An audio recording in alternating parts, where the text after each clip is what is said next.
আজকে আমাদের আলোচনার বিষয় হলো মনোকালচার ভার্সেস পলিকালচার। এটা নিয়ে একটা ছোট্ট করে আলোচনা আজকে আমরা করব। এখন আমাদের বর্ষাকাল বা মনসুন এসে গেছে। আমাদের বিভিন্ন জায়গায় প্লান্টেশন প্রোগ্রাম বা গাছ লাগানোর প্রোগ্রাম হবে। সে একজন ইন্ডিভিজুয়াল হোক বা কর্পোরেট হোক বা বিভিন্ন ক্লাব সংস্থা, বিভিন্ন সিএসআর অ্যাক্টিভিটি, সরকারি বেসরকারি পার্সোনাল উদ্যোগ হোক, বিভিন্ন নেচার ক্লাব হোক, যারা এই সময় প্লান্টেশন করবেন। তো প্লান্টেশন করতে গিয়ে যেটা মেনলি দেখা যায় যে আমরা গাছ বসাতে ভীষণ উদ্যোগী হই এবং 100 গাছ বা 500 গাছ বা 50 গাছ এরকম একটা টার্গেট করি যে আমরা 500 গাছ লাগাবো। তো এই গাছ বসানোর ব্যাপারটাতে আমরা জায়গা স্থির করি বা যা যা করার করি, গাছ অর্ডারও দিয়ে দিই। মোরাললেস এটা দেখা যায় যে 500 গাছ বা 100 গাছ ওই একটা কি দুটো কি তিনটে ধরনের গাছই 100 করে বা 50 করে এরকম সংখ্যায় এনে বসিয়ে দেওয়া হয় এবং সেই একই ধরনের গাছ বা একই গাছ বা একটা দুটো গাছ বেশি সংখ্যায় এক জায়গায় বসানো বা একটা প্লান্টেশন প্রোগ্রামে বসানোর ব্যাপারটাই হচ্ছে অ্যাকচুয়ালি মনোকালচার। একটা স্পিসিসকে বা ম্যাক্সিমাম দুটো স্পিসিসকেই বেশি সংখ্যায় বসানো। আর পলিকালচার হলো ঠিক এর উল্টো। প্রচুর ধরনের গাছ, ধরুন আমি 50টা গাছই কোনো একটা সংস্থা বা কেউ একজন বসাচ্ছেন, তো 50টা গাছের মধ্যে দেখা যাবে 20 রকমের গাছ রয়েছে, সব দুটো দুটো একটা একটা করে এরকমভাবে নিয়ে চয়েস করা হয়েছে। তো এই দুটো কনসেপ্টের পিছনে আমাদের কি সুবিধা অসুবিধা সেটাই ছোট করে বলবো আজকে। মনোকালচারে কি হচ্ছে, আমরা একটাই ধরনের গাছ, যেমন এনি ইউক্যালিপটাস হোক, রাধাচূড়া, কৃষ্ণচূড়া, যাই হোক যে কোনো গাছ একটা আমরা প্রচুর সংখ্যায় বসিয়ে দিলাম। গাছ আমি ধরে নিচ্ছি আমরা গাছ বসানোর পরে বছরখানেক বছর দুয়েক তার পরিচর্যাও করছি এবং তার মধ্যে 70-80% গাছ বেঁচেও যাচ্ছে। পলিকালচার ব্যাপারটা হচ্ছে একদমই এর উল্টো। পলিকালচার মানে হচ্ছে আমরা বহু ধরনের বা বহু স্পিসিসের গাছ একসাথে বসাবো। সে আমরা টোটাল গাছের বসানোর যে টার্গেট সেটা হয়তো আমরা 50টা নিলাম কি 100টা নিলাম, এবং সেই 50টা বা 100টার মধ্যে দেখা যাবে 20 রকমের গাছ বা 30 রকমের গাছ একটা একটা দুটো দুটো করে চয়েস করে বসানো হলো। এইটাকে বলে হচ্ছে পলিকালচার। মনোকালচার আর পলিকালচার আমাদের পরিবেশগত দিক থেকে কীরকমভাবে প্রভাব ফেলে সেটাই বলবো। মনোকালচার ধরুন আপনি আম গাছ বা কৃষ্ণচূড়া গাছ বা ইউক্যালিপটাস গাছ এই ধরনের গাছ চয়েস করে 100টা বসিয়ে দিলেন। আমি ধরে নিচ্ছি এমন একটা গাছ বসালেন যেটা বায়োডাইভার্সিটি বা লোকাল যে প্রাণী জগৎ আছে সেই প্রাণী জগতের কোনো একটা প্রজাতিকে হয়তো সাপোর্ট করে। এবার এই একই ধরনের গাছ বসানোর ফলে কি হচ্ছে, এক তো সেই গাছের ওপর ডিপেন্ডেন্ট শুধুমাত্র হয়তো কোনো একটি বাটারফ্লাই বা দুটি বাটারফ্লাই বা একটি দুটি পাখি তার নেস্টিং বা তার লাইফ সাইকেল কমপ্লিট করার সুযোগ পাচ্ছে। ম্যাক্সিমাম ক্ষেত্রে তাও হয় না, ওটা দেখাই হয় না। যেটা অ্যাভেলেবেল থাকলো সেই গাছটাই কয়েকশো এনে একসঙ্গে বসিয়ে দেওয়া হলো, ইজি অ্যাভেলেবেল এবং কম প্রাইস, এবং কেউ কেউ হয়তো ভাবেন যে যেটা তাড়াতাড়ি সার্ভাইভ করবে তাড়াতাড়ি বাড়বে এইটা। আর পলিকালচারে যেটা হচ্ছে বিভিন্ন ধরনের গাছ রয়েছে, আম, জাম, কাঁঠাল,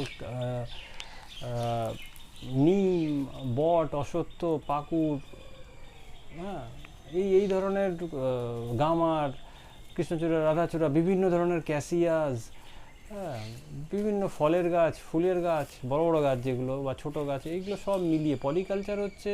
তার মধ্যে বড় বৃক্ষ থাকবে, ফুলের গাছ থাকবে, ফলের গাছ থাকবে, ডিপ ফলিক প্রচুর পাতা দেওয়া একটা ঘন ক্যানোপি থাকবে, সেরকম ধরনের গাছও থাকবে।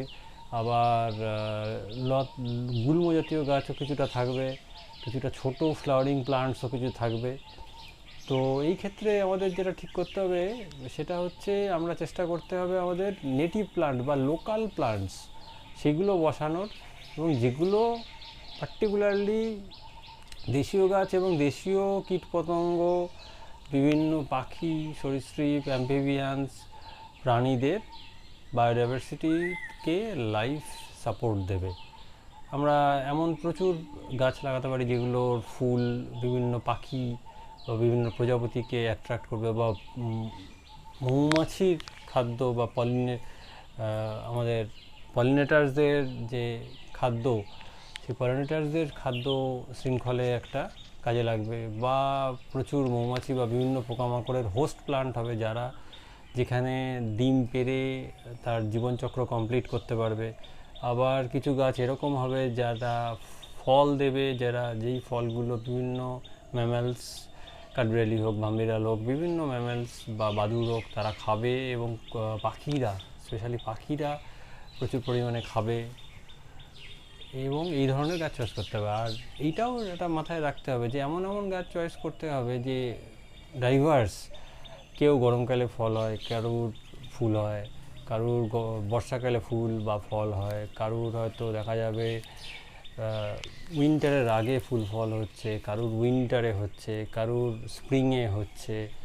তাতে কী হবে, থ্রু আউট দ্য সিজন কোনো না কোনো গাছে ফুল এবং ফল থাকছে।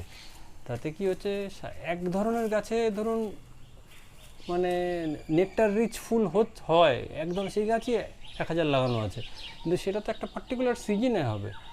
সে হয়তো দেখা গেল মনসুনে হচ্ছে বা গরমকালে হচ্ছে, সে সারা গরমকালটা ফুলটা হলো বা ফলটা হলো, তারপরে সারা বছর তার ফুল ফলের দেখা নেই। তো সেই ফরেস্ট বা সেই ধরনের গাছে আশ্রয়কারীরা বাকি 10 মাস বা 9 মাস কোথায় খাওয়া দাওয়ার পাবে, কোথায় সে শেল্টার পাবে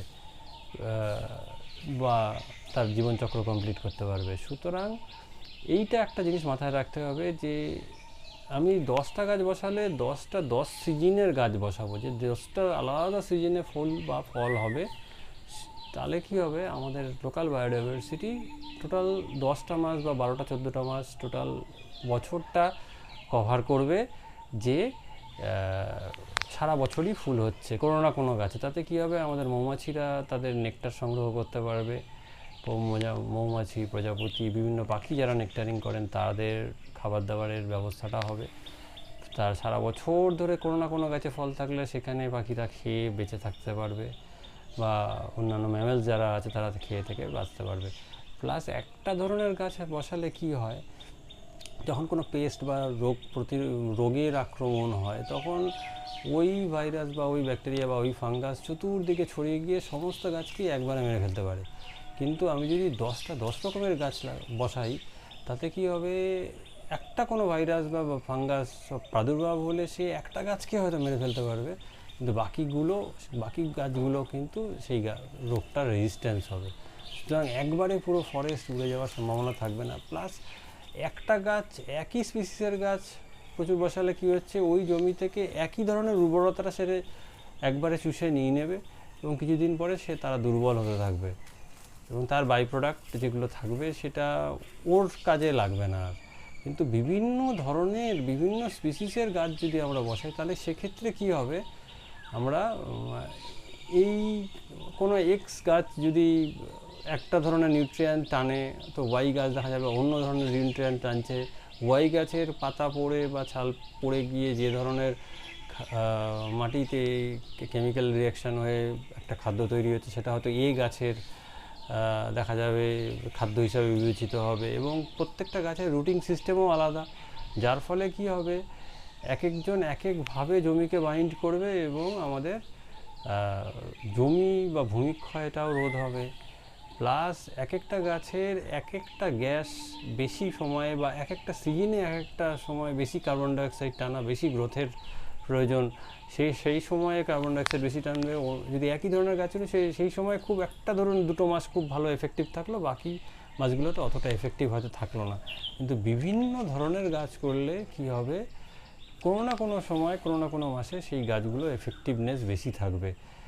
তো আমাদের এটাই মেইন যেটা উদ্দেশ্য বলার, সেটা হচ্ছে আমরা যে প্লান্টেশন প্রোগ্রাম করব ভীষণভাবে দরকার, প্রচণ্ড পরিমাণে প্লান্টেশন প্রোগ্রাম, গাছ বসানো শুধু একদিনের প্রোগ্রাম নয়, সেদিনকে প্রোগ্রাম করা প্রচুর লোকের জমায়েত করা, গাছ বসানো এবং সেলফি তোলা, সোশ্যাল মিডিয়ায় ছড়ানো, তারপরে গাছটাকে ভুলে যাওয়া, এটা কিন্তু নয়। একটা গাছ বসানোর পরে কমসে কম 2 বছর তাকে নিজের সন্তানের মতো অ্যাডপ্ট করতে হবে, তাকে দেখভাল করতে হবে, তাকে পরিচর্যা করতে হবে, যাতে আমাদের গাছ বসানোর সাকসেস রেট নর্মালি যে ধরনের প্রোগ্রাম আমরা করে থাকি, প্লান্টেশন প্রোগ্রাম সাধারণত, তাতে হয়তো 10-20-30%ই ম্যাক্সিমাম গাছ বাসে নেচারের উপর ভরসা করে।